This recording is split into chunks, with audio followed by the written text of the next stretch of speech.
안녕하세요. 저는 벌써 인생의 반절을 살아온 40대 여성입니다. 이 나이가 되도록 살면서 후회 한번 안 해봤다고 하면 거짓이겠죠? 네, 저도 다른 사람들처럼 왜 그랬을까 하고 후회하는 일이 한두 가지 정도 있습니다. 저는 본디 없는 집에서 자라서 잡초처럼 컸어요. 그래서 후회보다는 앞에 닥친 일들을 해결하느라 언제나 바쁘고 급하게 살았습니다. 그래서 크게 후회하는 일이 많지 않음에도 지금까지도 후회 막심한 일은 바로 결혼이었어요. 남편과 저는 나이 차이가 있습니다. 남편이 저보다 7살 연상이죠. 연애 때는 그런 남편이 어른처럼 보여서 듬직했어요.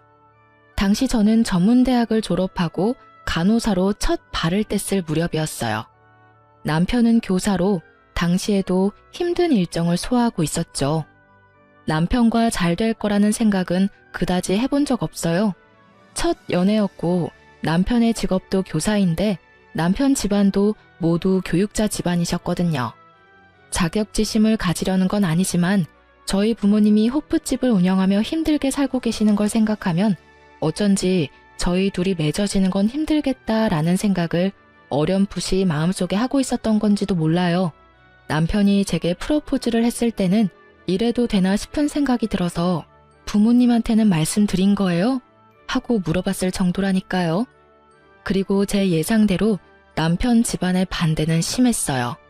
특히 시모는 꼴랑 전문대 졸업해서 간호사 일하는 어린 여자애는 믿을 수가 없다며 저와의 결혼을 반대했죠. 이때 제가 모진 마음 먹고 나도 싫다고 퇴짜놓고 돌아섰더라면 제 인생에 그런 대환장 파티는 일어나지 않았을지도 모르죠. 그렇지만 당시 저는 그런 당돌함을 가지기에는 너무 세상에 찌들어 있었고 결국은 흘러가는 대로 일이 진행되었어요. 남편은 강경하게 저와의 결혼을 요구했고 결국 그게 시부에 의해 받아들여지면서 결혼까지 하게 된 거였거든요. 결혼이라는 큰 산을 넘고 나니 더 큰 산이 남아있더랬죠. 바로 고부 갈등이라는 거대한 산이었죠. 그런데 당시 집안에는 손위의 동서 형님이 한 분 계셨거든요. 대학원을 졸업한 재원에 여러모로 잘난 분이셨죠. 시모와의 고부 갈등은 거의 대부분이 이 형님을 통한 것이라고 해도 과언이 아닐 정도였어요. 형님에 대한 사랑이 지극한 시모가 저를 홀대하고 차별하는 것은 물론 저희 친정까지 싸잡아 아래로 보더군요. 그래도 결혼 초에는 남편과 사이가 좋아 감당할 수 있었지만 어느 순간부터 저에게 상식이 모자라다 평가하며 훈수질하는 남편놈 때문에 사이가 급속도로 나빠지기 시작하면서 그마저도 감당하기 힘들어졌죠. 그럼에도 결혼 생활을 유지해온 건 든든한 아들 덕분이었어요. 저는 제가 전문대를 나온 간호사라는 걸 절대로 부끄럽게 생각한 적이 없어요. 제 주변에서는 취직도 잘 되는 직업에 정년 없이 일할 수 있는 이 직업을 무척 좋아했으니까요. 그런데 유독 이 시댁에서는 그것보다는 학벌을 더 중요시 하더라고요. 전문대는 대학으로도 안 친다고 말이죠. 그러면서 제게 일을 그만두고 남편 내조나 잘하라고 하더군요. 결국 저는 간호사 일마저 그만두고 전업주부로 몇 년을 있어야 했어요. 그런 제가 이 결혼 생활에 마침내 종지부를 찍을 수 있도록 도와준 사건이 하나 생겼어요. 그날은 추석 명절이었어요. 여자라면 누구나 스트레스를 받는 그날에 모두가 모인 자리에서 말이죠. 저는 부엌에서 전을 굽고 있었어요. 결혼 초부터 그때까지 계속 이어져 오던 일이었고 솔직히 그때쯤에는 그냥 기계처럼 일을 하고 있었던 것 같아요. 그런 제 귀로 시모와 형님의 이야기가 들려오더라고요. 어머님, 가방 너무 고마워요. 잘 쓸게요. 이렇게 비싼 가방 사주실 거라고는 생각도 못해서. 제가 잘해드리지도 못하고 명절에도 자주 못 오는데 너무 죄송해요. 아유, 예. 그런 말 하지 마라. 너같이 번듯한 며느리가 있어서 나는 너무 좋아. 바쁘면 못 올 수도 있는 거지. 일은 둘째 시키면 되니까 걱정하지 말고. 걔야 집에서 놀면서 남편 덕만 보는 애 아니니? 그러니 이런 일이라도 열심히 해야 하는 게 맞으니까. 넌 그런 거 신경 쓰지 말고 편히 왔다 갔다 해. 그래도 동서 보기 미안해서 그렇죠.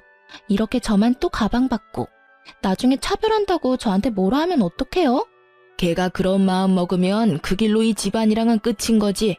솔직히 지가 여기서 전 구울 수 있는 것도 다 우리 아들 덕분이지. 안 그래? 어디 호프집 딸내미 주제에 꼴랑 전문대만 나와가지고는 반반한 얼굴로 아들 꼬셔서 이 집에 기어들어왔잖니. 할 줄 아는 건 아무것도 없고.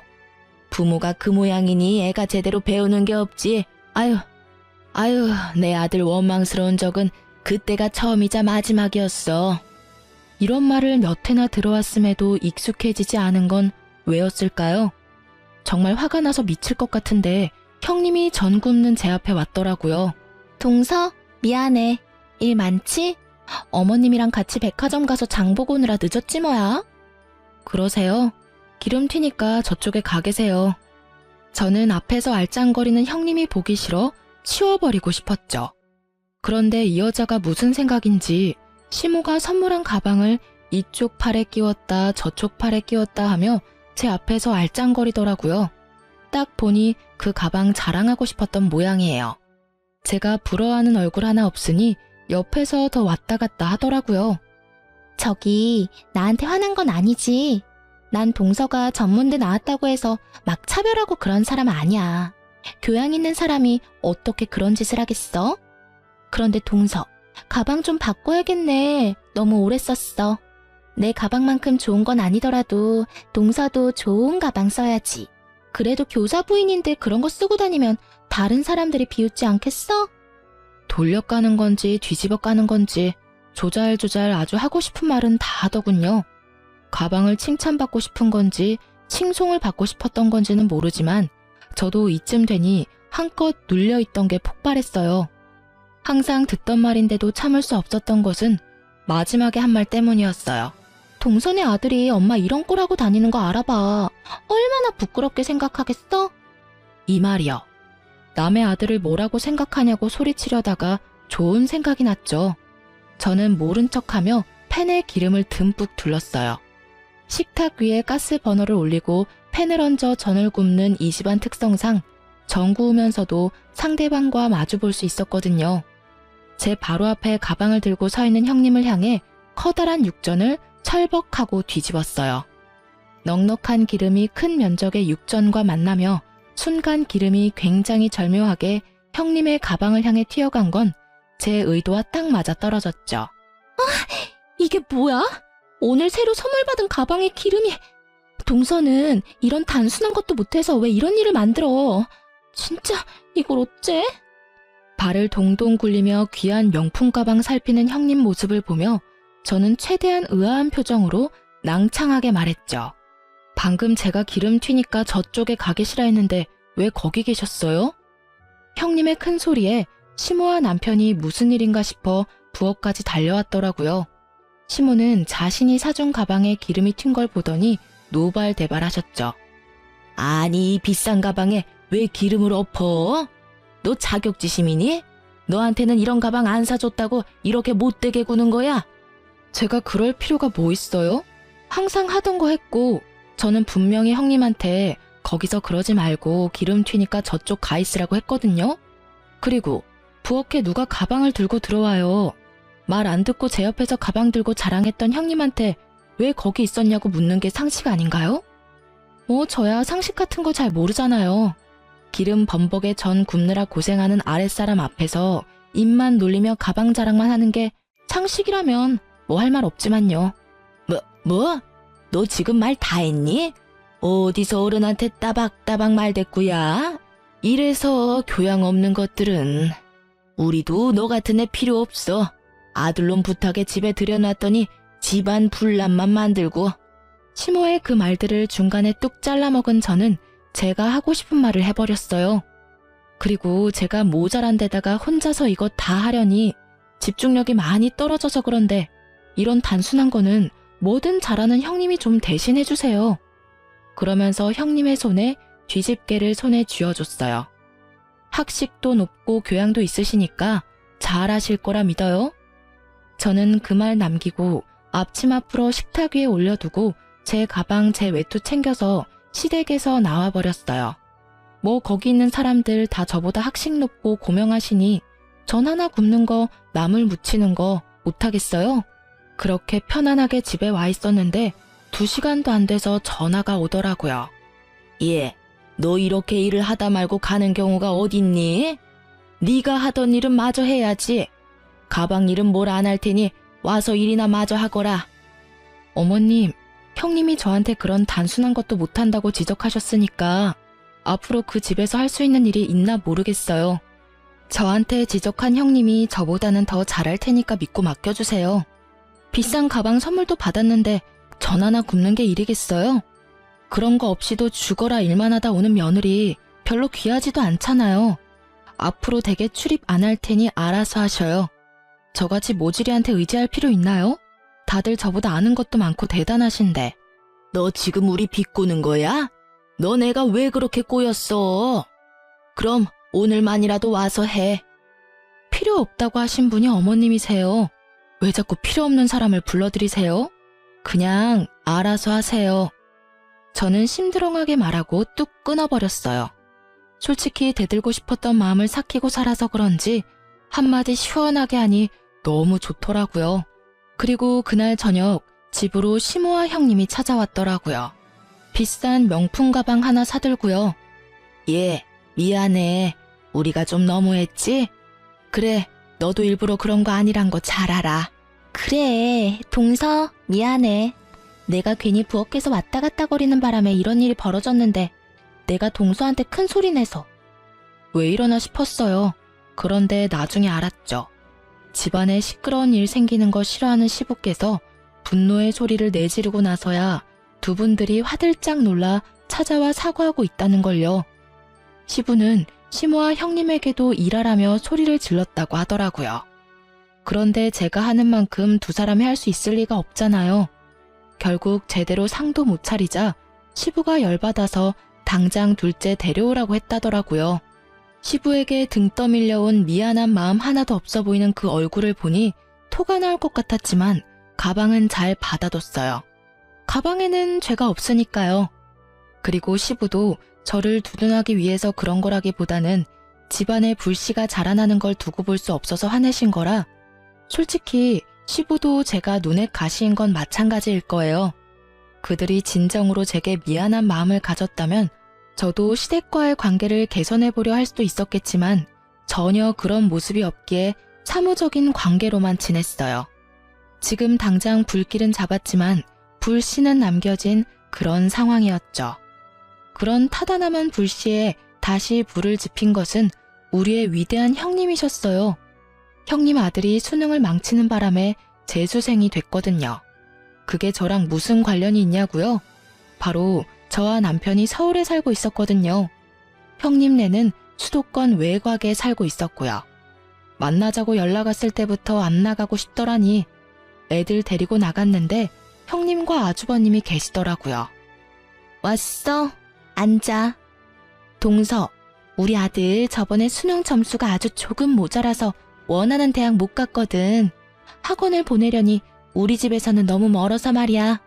혹시 동서네 집에서 애 좀 봐주면 안 될까? 별로 손 많이 안 가. 다 큰 성인이고 밥만 차려주면 돼. 그 이야기 듣는데 뒷골이 띵하더라고요. 하숙을 보내겠다는 이야기인데 밥만 줘라라고 말하는 게 참 열받았죠. 밥만 먹어요? 집에 빨래도 내놓을 거고 이것저것 전기도 쓰고 물도 쓰고 밤중에 늦게 들어오고 아무리 봐도 신경 쓸 게 한두 가지가 아니잖아요. 아니, 솔직히 제가 나열한 것만 해준다고 치면 할 수도 있을 거예요. 그런데 근본적으로 시조카가 싸가지가 없거든요. 누가 키웠는지 아주 자만과 오만으로 똘똘 뭉친 상토라이 같은 시조카라 처음부터 생각의 여지는 없었어요. 안 되겠는데요. 저희 집에 방도 없어요. 평수도 얼마 안 되는 집에 사람 하나 더 늘면 누워 잘 곳도 마땅치 않은데. 방이 없어? 방 3개 아니었어? 3개면 뭐해요? 방 하나는 옷방으로 쓰고 있는데요. 현실적인 제 말에 형님의 표정이 안 좋아지더라고요. 저는 그러든지 말든지 안 되는 건 안 되는 거니까 그런 형님 앞에 놔두고 밥만 먹었죠. 그랬더니 갑자기 남편이 젓가락을 탁 하고 놓더라고요. 당신은 왜 그렇게 공동체 의식이 없어? 형수가 부탁하는데 그렇게 냉정하게 반응해야 해? 게다가 조카 생각하면 방을 만들어서라도 해줘야 한다는 생각 안 들어? 하여튼 무식하면 감수성도 모자란가 봐. 감수성이 모자란 사람이 누군데 지금 저런 말이나 해대고 있는 건지 정말 저 사람 머릿속에 무슨 생각이 들었는지 궁금하더라고요. 방을 어떻게 만들어? 그럼 당신이 옷방에 있는 옷 다 끌어안고 잘래? 집이 작은 게 내 탓은 아닌데 왜 나한테 뭐라고 하는 건데? 제 말에 남편이 한숨을 푹 쉬더라고요. 그러면서 형님에게 말하더군요. 형수, 미안해요. 이 사람 말 너무 신경 쓰지 마요. 어차피 그 집 제 집인데 제 맘대로 해도 돼요. 조카는 제가 책임지고 잘 돌봐줄 테니까 우리 집에 맡겨봐요. 애 대학이 걸린 일인데 우리가 도와줘야죠. 저는 한마디 하려다가 잠자코 있었어요. 고마워요, 도련님. 밥 많이 먹어요? 내가 뭐 해줄 건 많이 없지만 식사라도 많이 하고 가. 구체적으로 애를 맡으면 어떠한 식으로 살해를 하겠다는 말은 하지도 않고 그냥 사람 좋은 얼굴로 밥이나 먹는 남편을 보며 열이 받았지만 꾹 참았어요.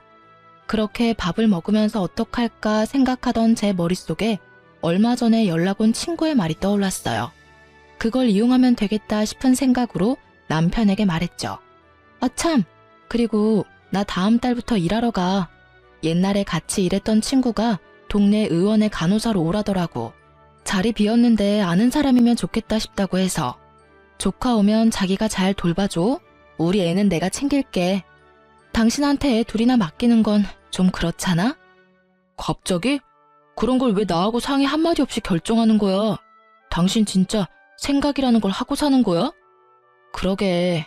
당신도 어차피 나하고 상의 없이 결정했잖아. 조카 받는 거. 그러니까 하나씩 주고받은 셈 쳐. 그러면 되지? 아, 그리고 당신은 내가 안 된다는데도 밀어붙였으니까 아예 내 말 같은 건 들을 생각도 없었다고 보면 되는 거지? 제 말에 남편은 말을 못하더라고요. 지가 한 말을 그대로 해줬으니까요. 무슨 할 말이 있겠어요? 그렇게 조카와의 기묘한 동거가 시작됐습니다. 역시나 밥만 해서 해결될 문제는 아니었어요. 게다가 성인이 되니 술까지 마시고 들어오기도 하고 전화통화로 밤새 시끄럽게 굴기도 했죠. 저는 철저하게 사무적으로 대했어요. 아침밥도 우리 애 먼저 일찍 일어나게 하고 우리 애한테만 쏙 해주고 말았죠. 학원 마치고 집에 오는 아들 데리러 가는 것도 이제는 제 일이 되었고요. 다행히 제가 일을 시작해서 조카와 마주칠 일은 크게 없었어요. 그리고 남편은 열심히 조카 뒷바라지를 했죠. 대놓고 나한테 정도 없는 냉혈한이라며 욕하는데 욕하던지 말던지 저는 상관하지 않았어요. 욕을 한다는 건 자기가 지금 힘들다는 뜻이거든요. 왜 넌 나 안 도와주냐 이런 마음을 저한테 표현한 거고요. 아니 지가 원해서 저렇게 생고생하고 있는데 제가 뭘 도와줘요? 그리고 2달 정도 지나니 남편이 결국 백기를 들더군요. 도저히 못하겠으니 같이 도와달라고요. 미안한데 나도 바빠. 이렇게 될 줄 알고 내가 조카 받지 말자고 했잖아. 내 말 안 들은 건 당신이야. 당신 집이니까 조카한테 당신이 새로 집 하나 얻어주던지. 그 말을 듣고는 남편 얼굴이 잠시 동그래지더라고요. 무슨 생각을 하나 싶었는데 그 다음날부터 시모아 형님이 저를 만나러 왔더라고요. 예, 잘 지냈니? 조카 봐주느라 고생이 많아. 일까지 하느라 힘든데 네 몸은 네가 챙겨야지. 조카가 많이 힘들게 하지? 조카는 남편이 알아서 잘 챙기고 있어요. 그런데 무슨 일로 오셨어요? 다른 건 아니고 동서. 우리 아들 동선의 집에 있으니까 힘들잖아. 여태껏 애 맡겨놓고 우리도 해준 거 없어서 동서 몸보신 좀 시켜주려고 왔지. 나가서 같이 소고기라도 먹자, 응? 왜 이러나 싶었지만 일단 따라갔어요. 그리고 한창 밥 먹고 있으니 남편까지 왔더라고요. 저 사람이 왔으니 본론을 말하겠지 싶었는데 생각지도 못한 주제가 흘러나왔죠. 여보, 당신 앞으로 빌라 하나 있잖아. 그거 혹시 담보대출 받아서 조카 집 전세금으로 지원해주지 않을래? 뜬금없는 그 말에 쉴 새 없이 움직이던 젓가락이 뚝 멈췄어요. 그래 동서, 우리도 그냥 해달라는 거 아니야. 매달 돈도 좀 줄 거고 나중에 대학만 붙으면 나머지 잔금도 다 돌려줄게. 아무리 생각해도 동선의 집에 계속 있는 건 무리잖아. 우리 애도 힘들어 보이고 동선애도 힘들지. 그래, 내가 가만 보니 그냥 놔두는 거보다는 대출 내서 우리 장손 대학 갈 때까지만이라도 도와주거라. 어차피 그 빌라 네 명이라며? 이런 일에 작은 어머니가 돼서 도움 좀 주면 좋잖아. 저번에 너 집에 못 들이겠다고 해서 우리 장손도 마음에 상처 많이 입었으니까 그거 만회한다고 생각하고 해줘, 응? 그래 여보. 솔직히 나도 요새 조카 보랴 일하랴 너무 바쁘거든. 아무래도 조카도 혼자 있는 게 더 편해 보이고 우리 아들도 이제 곧 입시 준비해야 하는데 당신도 신경 쓰이잖아, 그치? 3억이면 돼. 많이 바라지 않아. 딱 3억만 어떻게 안 될까? 저는 들고 있던 젓가락을 식탁 위에 던지듯 내려놓고 식사를 멈췄어요. 남의 재산에 눈독 들이려 알랑방구 끼는 이 사람들 모습에 밥맛이 뚝 떨어지더라고요. 결국 그들의 아양과 아부를 받으며 저희는 집에 돌아왔어요. 대답이 없는 저를 향해 남편이 재촉하더라고요. 아까 내 말 생각해봤어? 담보대출 3억만 받으면 딱 될 것 같은데. 3억이 누구 집 개 이름이야? 지금 나더러 그 빌라 앞으로 대출을 받으라고? 내 새끼도 아닌 남의 새끼 때문에? 당신 진짜 미쳤어? 그게 어떤 건데 그걸 탐내? 우리 부모님 살고 계신 집이거든? 빌라가 제 앞으로 하나 있기는 했어요. 그치만 그 빌라가 순전히 제 것만은 아니었거든요. 제가 무슨 수로 돈을 모아서 그런 빌라를 가질 수 있겠어요. 부모님들이 피땀 흘려 모은 돈, 그리고 제가 고등학교 시절부터 알바며 간호사 일 해가며 번 돈들이 모두 들어간 건물이었어요. 물론 샀을 때부터 크게 돈은 되지 않은 낡은 집이었지만 최근 그 빌라 앞으로 재개발이 걸려 있었거든요. 어릴 때 제대로 해준 거 없어 미안하다며 부모님이 굳이 제 명의로 해준 것 뿐이고 현재는 부모님이 살고 있는 집이었죠.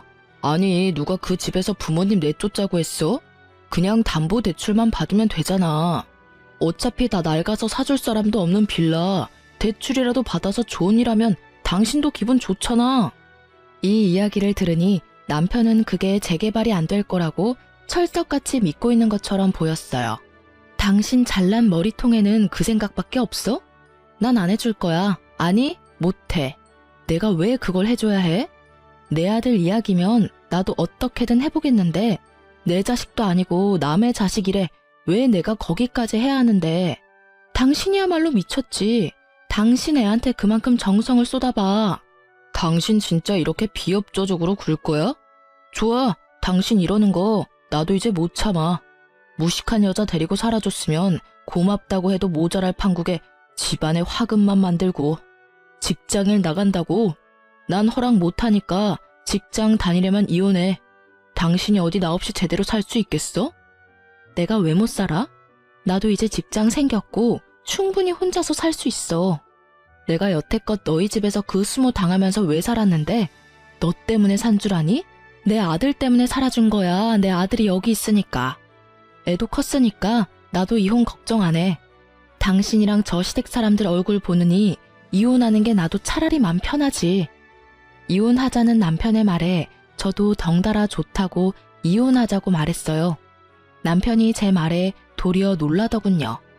그만큼 수동적으로 살아온 제가 이만큼 남편에게 대놓고 이야기하는 건 처음 있는 일이었거든요. 분위기는 냉랭해져 갔고 남편 놈은 저의 이혼하자는 말이 열받았던지 그 다음날 바로 이혼 서류를 들고 왔더라고요. 하자면 누가 못할 줄 알았나 보죠?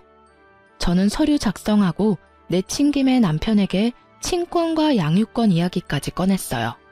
이쯤 되니 남편도 당황하더라고요. 당신 진짜 나랑 이혼할 생각이야? 정말로 당신이 혼자서 집 살 수 있을 거라고 생각해? 애도 이제 고등학생이야. 입시 준비하려면 안정적인 환경이 필수라고. 나한테 화나서 이렇게 막 나가는 거면 내가 여기서 이해해 줄 테니까 그만해. 당신 이러는 건 당신은 물론이고 아들한테도 좋지 않아. 당신한테 화나서 이러는 거 아니야. 충분히 생각했고 그보다 더 긴 시간 동안 고민한 일이야. 제 말에 남편은 점점 급한 모양새였어요. 홧김에 꺼낸 이혼 이야기가 진짜가 될 줄은 몰랐나 보더라고요. 저는 남편이 당황하든 말든 이혼을 착착 진행해 나갔어요. 이혼 전문 변호사와 연락까지 하고 나니 남편도 제가 장난치는 게 아니라는 걸 깨닫고는 절 붙잡고 이야기하더라고요. 당신 진짜 이혼할 거야? 아니 왜 갑자기 이야기가 그렇게 되는데 나하고 헤어져서 잘 살 자신 있어? 그리고 아들은? 우리 아들 없이 당신 살 수 있어? 아들? 같이 데리고 갈 거야. 저번에 당신이 이혼하자 이야기했을 때부터 아들이랑 이야기했어. 어떻게 할 건지 아들한테 결정하라고 했고. 다 컸잖아. 자기 손으로 선택할 수도 있지. 제 말에 남편이 놀라 아들을 부르더라고요. 방에서 공부하던 아들은 심드렁한 표정으로 밖으로 나왔죠. 야, 너 말해봐. 엄마랑 무슨 이야기 했어? 엄마랑 아빠랑 이혼한다는 이야기 들었어? 네, 다 들었어요. 아버지가 이혼하자고 하셨다고 하던데요. 그래서 엄마가 저는 선택할 수 있는 입장이라고 저한테 가장 좋은 쪽으로 선택하라고 하셨어요. 야, 엄마랑 아빠 이혼 안 해. 아니 설사 이혼하더라도 너한테 그런 선택권은 없어. 아빠 곁 말고 네가 있을 곳이 있어? 잘 생각해봐. 너네 엄마 이제 막 직장 들어가서 일해봐야 얼마나 더 하겠냐? 게다가 엄마는 집도 없잖아. 아빠가 무슨 말씀하시는 건지 잘 알겠습니다. 그런데 저는 무조건 엄마 따라갈 거예요. 아들의 말에 남편이 흥분을 감추지 못하고 소리를 질렀어요. 왜 네가 엄마를 따라가? 엄마가 돈이 어디 있어서 너를 키워? 너 대학이라도 제대로 들어가고 번듯한 직업 가지려면 이 아빠가 너한테 훨씬 도움될 텐데. 근데 아빠는 왜 사촌형을 우리 집으로 데리고 들어오셨어요? 저한테 의견도 묻지 않고요. 최소한 비슷한 나이 또래 애들끼리 있게 되는 거면 저한테도 물어봤었어야죠. 그리고 아빠가 저한테 뭘 해주실 수 있는데요? 매번 저한테 공부 못한다고 뭐라 하시잖아요. 적어도 엄마는 그런 말 안 해요. 제가 하고 싶은 거 존중해 주신다고요. 아들의 말은 하나같이 남편의 가슴에 대못을 박는 말들 뿐이었어요. 남편도 나이가 들면서 시모처럼 좋은 대학원에 집착했거든요. 남편의 그런 집착에 아들은 더 반항했던 모양이고요. 그런 남편의 화살이 제게로 향했어요. 너, 네가 아들한테 바람 넣었지? 무슨 말을 어떻게 했길래 애가 나한테 저런 말을 할 수가 있어? 안 그래도 애가 너 닮아서 공부 못하는데 돈도 없이 애 학원은 어떻게 보낼 건데? 너 지금 이 집에서 나가면 인생 망하는 거야, 알아? 인생 망하는지 안 망하는지는 당신이 두고 보던가. 어린애가 아닌 이상 본인이 누구 따라갈지는 선택할 권리 충분히 있어. 애도 그거 잘 알고 선택할 거고. 그러니까 당신이나 나중에 후회하면서 질질 짜지 마. 얼마나 못해줬으면 애가 냉큼 엄마 따라간다 그러겠어? 결국 그날 남편은 열받아서 집안을 난장판으로 만들었고 저와 아들은 그런 남편을 피해 다니며 이혼을 진행했죠. 정말 힘든 여정이었어요. 그 와중에 시모가 연락 왔더라고요. 너 우리 아들이랑 이혼한다는 거 정말이니? 제정신이야? 내가 그렇게 반대할 때 그만두지 왜 이제 와서 이혼한다고 난리니? 너 때문에 너희 시아버지 얼마나 화가 나셨는 줄 알아? 집안 단속 제대로 못했다고 화내시는데 어떻게 책임질 거니? 제가 책임은 왜 져요? 어머님이랑 형님이랑 남편 셋이 모여서 가슴에 손을 얹고 생각 한번 해보세요. 제가 왜 이혼을 할까? 이러면 답이 나올 수도 있겠네요. 워낙 학식 좋고 교양 좋은 분들이시니까. 이혼은 할만해서 이혼하는 거니까 제 걱정은 하지 마세요. 그리고 이혼 이야기도 남편이 먼저 꺼낸 거니까 왜 이혼하냐고 묻고 싶으면 아드님한테 물어보세요. 이혼을 하고 나서 저는 드디어 자유의 몸이 되었어요. 이혼 과정에서 힘든 일도 많았지만 이 해방감이 그 응어리를 다 녹여주더라고요. 마지막으로 전 남편 집에 들어가 저는 제 짐을 모조리 쌌어요. 제 물건은 그다지 많지도 않았고 저 사람과 함께 사용한 물건은 가지고 나오고 싶지도 않았거든요. 그렇게 짐을 싸는데 남편이 한껏 삐딱한 얼굴로 묻더라고요. 당신 진짜 나 없이 잘 살 수 있겠어? 서울에 집 한 채나 구할 수 있겠냐고. 집도 없이 그 허름한 장인어른 빌라로 기어 들어가려고? 거기 가면 애가 얼씨구나 좋다 하겠다, 응? 돈 한 푼 없이 이혼하면서 애까지 데리고 나가다니 누가 들으면 욕해. 아들 인생 망친다고. 누가 돈 한 푼 없이 이혼한대? 나 돈 있어. 당신 모르고 있었구나? 나 이제 곧 다세대 건물 한 채 가진 건물주 되는데 거기 월세로 애 키우는 거야 쉽지. 좋은 학원, 좋은 환경 내가 다 해줄 건데? 뭐? 네가 무슨 건물 있어. 이혼할 때는 그런 거 없었잖아. 당신이 말하던 그 허름한 장인어른 빌라 거기 재개발 비용이 나왔거든. 한다 만다 말도 많고 질질 끌기도 오래 끌었는데 결국은 재개발 된다더라. 그리고 근처에 있던 아버지 호프집 있지? 당신이 매번 크기만 하고 조잡하고 정신사납다던 그 호프집 거기도 재개발 구역에 들어갔어. 거기는 도로로 바뀌는 모양이라 보상금도 많이 나오네. 그 돈 다 합쳐서 건물 한 채 샀어. 제 말에 남편이 놀란 얼굴을 감추지 못하더라고요. 저는 끝까지 숨겼거든요. 재개발이 확정됐고 그게 임박했다는 사실마저도요. 미리 알려주면 이혼 안 해줄 거 뻔히 아니까 말 안 했죠. 왜 그걸 숨겼어? 너 진짜 영악하다.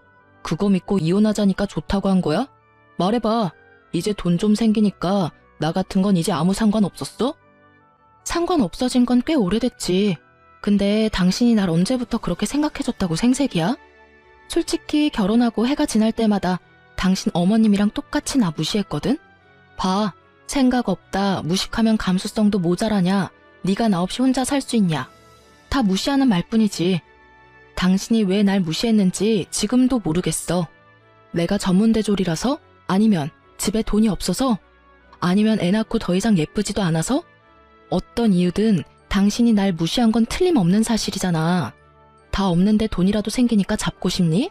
그거야말로 당신 이기심 아냐? 내가 언제 그랬다고.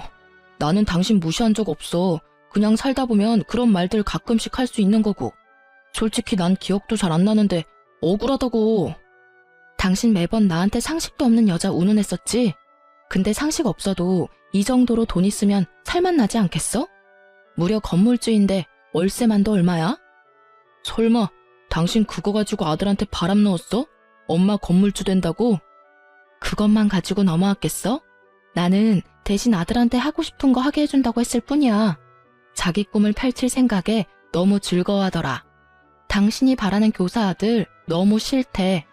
그래서 내가 아들이 진짜로 바라는 걸 주기로 한 거지. 언제나 무시하던 아들이랑 마누라한테 버림받은 기분이 어때? 남편 얼굴 보는데 너무 고소하더라고요. 어찌나 통쾌하던지. 그 일그러진 표정을 사진으로 찍어두고 싶을 만큼요. 그렇게 저는 짐을 다 싸서 아들과 나왔어요. 제가 집 나올 때 시모가 저한테 찾아와서 쌍욕을 다 하고 난리도 아니었어요. 그 점잖고 교양 있으시던 분이 말이죠. 제가 건물주가 됐다는 말 한마디에 아주 눈에 불을 켜고 찾아왔더라니까요. 너희 못된 년, 네가 감히 우리 아들을 가지고 놀았어? 이래서 사람 함부로 집에 들이는 거 아니라고 했는데. 그래, 우리도 너 같은 년 필요 없어. 가족들 힘들 때 도움 줄 생각도 하지 않고 자기 실속만 차리는 너 같은 건 우리 집안에도 필요 없는 사람이야. 그리고 네 아들도 마찬가지야. 공부도 못하는 핏줄 우리 집안에는 필요 없는 진덩어리야. 나가봐. 너희들이 잘 살 수 있을 것 같지? 너네 여태껏 잘 산 거 다 우리 아들 덕분이야. 저한테 막말을 퍼붓는 게 아니라 제 아들에게까지 그런 말을 퍼부으니 저도 가만히 있지 못하겠더라고요. 공부. 그 집안 사람이 뭐가 그렇게 잘나서 다른 사람 욕해가면서 자기들 잘난 거 광고하고 다니세요? 누가 보면 그거 욕해요. 매번 교양 찾는 분이 그거야말로 교양 없는 짓이란 거 모르고 계세요? 그리고 그 집안에 필요 없는 짐덩어리는 우리 아들이 아니라 그 집 장손이겠죠. 그렇게 애지중지 오냐오냐 감싸도는데 아시잖아요. 저는 우리 아들 그렇게 안 키워요. 하고 싶은 거 하도록 키울 거예요. 그리고 이제부터 저희는 남남이니까 그런 말 삼가주세요. 결국 그렇게 이야기 마치고 저희는 새 집으로 돌아왔어요. 아들에게는 쉬엄쉬엄 공부하라고 했어요. 엄마 아빠의 이혼으로 아이 공부가 제대로 안 된 것 같아 미안한 마음뿐이었죠. 하지만 아들은 도리어 저를 위로해 주더라고요. 할머니한테 그런 소리 들은 거 마음 아프지 않냐고요. 저는 아들에게 그런 소리 전혀 마음에 담아두지 않는다고, 그러니까 너도 그런 소리 담아두지 말라고 당부했어요. 자신의 존재를 친할머니에게 부정당한 아들에게 더 이상 상처 주기 싫었거든요.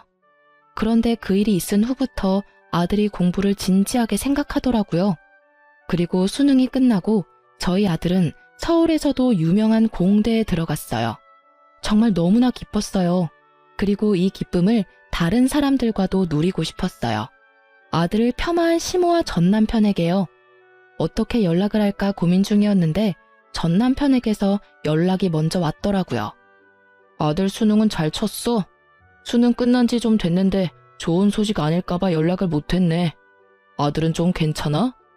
아들이 무조건 수능을 망쳤을 거라 생각하는 전 남편의 목소리에 저는 웃으며 말해줬어요.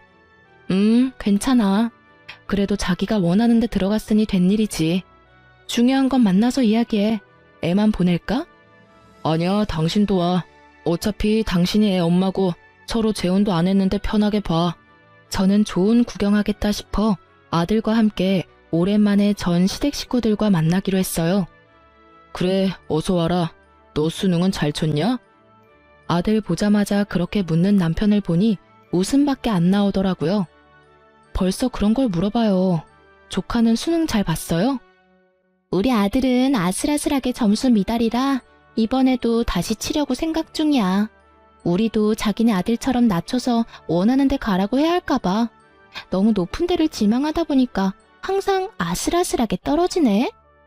삼수나 한마당에 정말로 아슬아슬했는지는 모르겠지만 그렇게 말하는 걸 보니 웃기더라고요. 조카는 여전히 당신이 봐주고 있어요? 그래, 어차피 방도 남아도는데 내가 봐줘야지. 우리 집안 장손일인데, 그리고 조금만 더 하면 될 것 같으니까. 여전히 사서 고생하고 있는 전 남편을 보니 웃기지도 않았어요. 그래서 너는 어디 붙었어? 지방대는 아니지? 네, 서울에 있는 대학 붙었어요. 공대요. 공대? 너 그쪽으로 관심 있었어? 무슨 공대 들어갔는데? 서울에서 제일 유명한 공대 들어갔어요. 원래 목표는 대전에 있는 공대인데 아무래도 거긴 중간부터 들어가기에는 너무 힘들더라고요. 그래서 차선으로 봐뒀던 곳으로 들어갔죠. 아들 말에 시댁 식구들 얼굴이 굳어가는 걸 보고 어찌나 즐겁던지요. 니들이 그렇게 무시하던 내 아들이 이 정도로 대단하다는 걸 보여주고 나니 정말 묵은 채증이 다 내려가는 것 같더라고요. 그러니까요. 원하던 곳에 못 들어가서 얼마나 속상해하는지. 거기도 좋은 곳이라고 이야기하긴 했는데 제 나름대로는 열심히 해서 그런지 아쉬움이 많더라고요. 네가 진짜 거길 들어갔어? 정말로? 못 믿는 것도 당연하죠. 저는 아들 수능 점수표를 가지고 와서 보여줬어요. 그걸 보는 남편 얼굴이 활짝 피었다가 다시 어두워졌다를 반복하더라고요. 그럴 수밖에요. 그렇게 머리 나쁘다고 욕한 아들 녀석이 좋은 대학에 들어가서 기분은 좋은데 그 아들이 온전히 자기 자식은 아니라는 생각이 들었을 테니까요. 형님은 아예 입도 떼지 않고 테이블만 쳐다보고 있더라고요. 예, 네가 진짜 우리 집안 핏줄이구나. 세상에 이렇게 잘난 손주를. 예, 안 되겠다. 손주 다시 데려와야겠어. 우리 집안에 이렇게 머리 좋은 애가 어디 다시 나오겠니? 데려가고 말고 할 것도 없어요. 아들이 이제 성인인데 본인이 알아서 행동하겠죠. 그 집안에 다시 가고 싶으면 가고 싶다고 할 거고 저는 아들이 전 남편 만나고 싶다고 하면 말리지는 않을 거예요. 제 말에 시댁에서는 얼굴에 화색이 돌더라고요. 아들을 데려올 수 있겠다 싶었나 봐요. 그런데 아들이 거기서 시모를 보더니 한마디 던지더라고요. 근데 할머니, 저 이 집에 필요 없는 짐덩어리라면서요. 근데 제가 왜 이 집에 다시 돌아와야 돼요? 저는 엄마랑 계속 같이 살 거예요. 그리고 고맙습니다. 엄마 이혼하고 집 나오실 때 할머니가 엄마하고 저한테 필요 없는 것들이라고 욕해주셔서 저도 정신 차리고 공부 열심히 했던 것 같아요. 그 말에 시모 얼굴은 새파래지고 시부 얼굴은 벌겋게 달아올랐어요.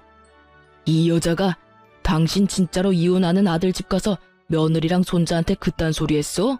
아유 여보, 그런 게 아니고 저는 그냥 멀쩡한 우리 아들 이혼남 만든 며느리가 미워서 정말로 그런 마음에서 한 말 아니에요. 믿어줘요. 아이고, 내가 집안 단속을 제대로 못했어. 이 옆에 내가 나 몰래 이런 짓을 하고 다니는지를 몰랐네. 장손이라고 끼고 도는 거 어쩔 수 없다 생각하고 눈 감아줬더니만 손주한테 그딴 소리나 하고.